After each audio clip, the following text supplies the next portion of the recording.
Captain Stubbing ce matin contre Charlie et les drôles de dames. Faut-il que nos bateaux de croisiéristes continuent de se poser là où ils se posent à l'heure actuelle pour déposer les gens au comité du tourisme ou enfin au ponton des croisiéristes ou aller à Longoni comme ça semble être la nouvelle décision? Je vous pose la question, messieurs. Vous venez de donner la réponse en partie. Est-ce qu'il faut que les touristes descendent devant le comité du tourisme ou faut qu'ils aillent dans les containers à Longoni?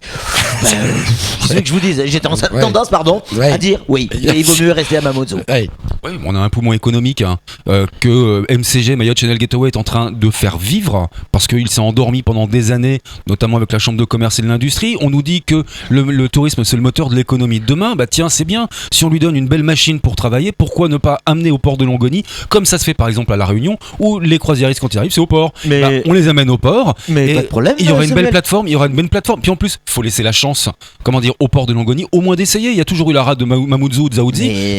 Oui, pourquoi pas. Je fais partie de ces gens qui disent non au monopole, oui à la concurrence et à toutes les propositions possibles. Amenons de temps en temps les touristes à Mamoudzou, amenons-les à Longoni, pourquoi pas.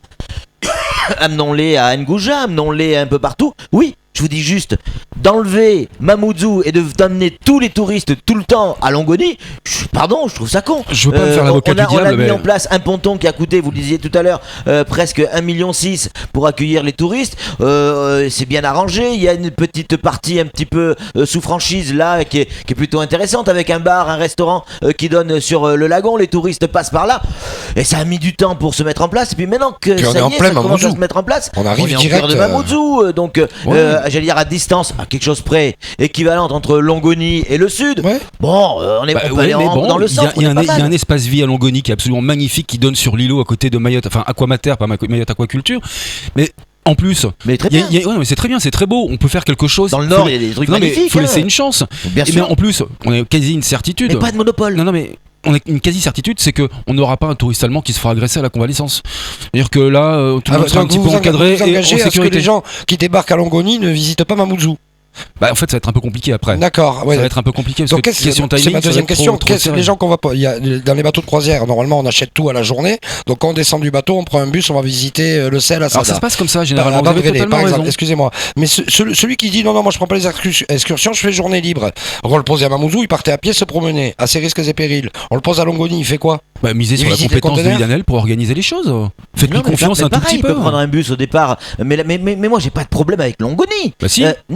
Non, je vous dis juste il va prendre un bus au départ de Longoni. Que Longoni et oublier Mamoudzou, je dis si c'est le cas, c'est une aberration. Qu'on puisse amener au départ de Longoni en bus, on le fait depuis Mamoudzou, pourquoi pas. Mais voilà, si c'est que Longoni, je trouve ça une aberration. Alors qu'il y a eu toute une infrastructure qui a été mise en place sur Mamoudzou avec les artisans, etc. Il y a un point sur lequel je vous rejoins, c'est que Longoni, c'est un peu con, faut avouer. Par contre, si on a le choix entre Mamoudzou et Longoni, que les compagnies aient le choix. Mais si elles veulent Longoni, qu'elles aient le choix de Longoni et qu'elles aillent à Longoni et que Mayotte Channel Gateway ait le choix et la possibilité de développer ce secteur. C'est quand même formidable. Je ne dis pas le contraire. Quel est le choix? Que le touriste ait le choix. Vous ne trouvez pas d'intérêt à aller à Longoni? Si, il y a un intérêt certain. J'ai pas dit ça. Si. Non, ce que je vous dis, c'est simplement la possibilité, effectivement, d'aller un coup à Mamoudzou, un coup à Longoni. Ça c'est moi qui viens de le dire. Non, c'est ce que je dis depuis le début. Donc voilà, après...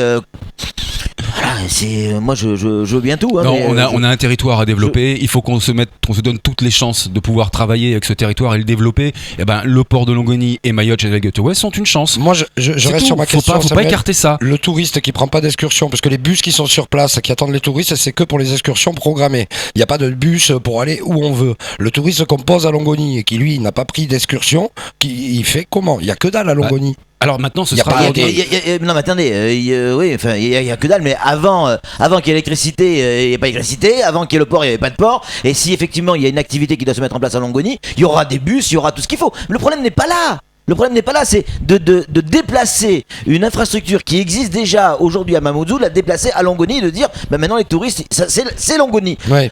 C'est là où je suis d'accord.